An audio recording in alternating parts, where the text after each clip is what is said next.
Hello, I'm Bob Gibbs, and this is the Real Estate Market Watch video blog. In today's topic, we're going to talk about the truth about short sales. With what's going on in the market these days, you can't help but be involved with a short sale in one form or another, either from a seller's perspective or a buyer's perspective. What we're finding is that 60 to 70% of the sales in many areas are either short sales or bank-owned properties.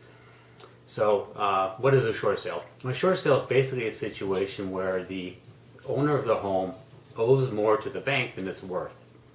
And for whatever reason, the owner, be it a hardship or whatever, needs to get out of the house and move on to something else. So they basically are going back to the bank and asking the bank to make up the difference between what is owed and what they can sell the house for. That, in a nutshell, is a short sale. The difference between a short sale and a regular sale is that with a short sale, you are negotiating from a buyer's perspective. You're negotiating first with the seller of the home, and then ultimately with the bank. What this tends to do is make the short sale process take a lot longer than just a normal traditional sale where you're dealing directly with the homeowner. This is different because when you're dealing with the bank, while they have individuals working, they have asset managers and negotiators, you're dealing with more of an entity or an organization as opposed to an individual person who's got an emotional attachment to the home. And what we're finding, though, is with short sales there are some tremendous opportunities. Prices are typically lower on short sales. You can negotiate a little bit. The banks actually are getting a little bit stricter these days and sticking closer to market value for these homes, but you still can get a good deal. And the fact of the matter is, when there's that many of them short, by not looking at short sales, you're really taking a large chunk of available inventory. One may be perfect for you and taking it off the market. There are some pitfalls with short sales, as I mentioned. The length of time it takes to transact. One, I've seen these take as long as 6 months, and we've actually closed some for our clients in as short as 15 days, and anything in between there. It really depends on a lot of different factors. It'll take me too long to go through those in this video, but just suffice it to say there's a lot of things involved. There are long waits, as I mentioned. In recent times, there are multiple offers on these things now. So a year ago, we used to see short sales have an offer come in and then you just kind of wait.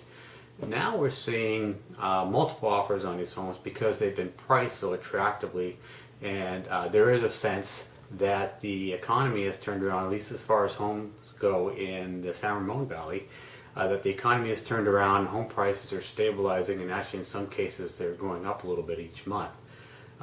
Another pitfall is that sometimes a bank is not as responsive as we'd like them to be. They have asset managers assigned to these properties, and in a lot of cases they're a little bit overwhelmed. So they have a big stack of these things they're going through, and they're deciding, okay, who do I work on first? Which ones do I work on first? Things of that. Another thing that's happened, not as much currently as it used to happen, but you could actually put an offer in and someone can come in a week or 2 or 3 or 4 weeks later, come in with an offer higher than yours and beat you out. So that used to happen frequently. It's not as much, but it's still a possibility. So there are some things you can do to counteract some of these pitfalls. The key is to communicate. And what I mean by communicate is the listing agent needs to be in constant communication with the bank asset manager and negotiator. The agent representing the buyer needs to be in constant contact with the listing agent, and again the buyer's agent needs to be in constant contact with the buyer of the property. That's the really only way to stay on top of these. Another thing too is, and I recommend people, once you put an offer in, put in your best offer, make it your best shot. But then just don't stop looking. I mean, if something else comes up on the market that you are interested in and you'd like to take a look at, talk to your agent. Let them know that you're interested, or give me a call. I'll help you. Anyway, that's in a nutshell short sales. I have a lot more information I could share with you on this, and which would, I'm sure, help you transact any kind of a short sale deal from a listing side or a buyer side.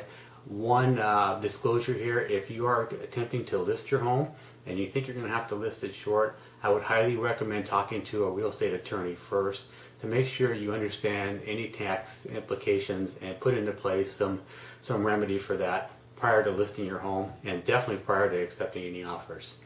Okay, I can be reached at www.therealestatemarketwatch.com. That's www.therealestatemarketwatch.com, and I'll talk to you soon. Bye-bye.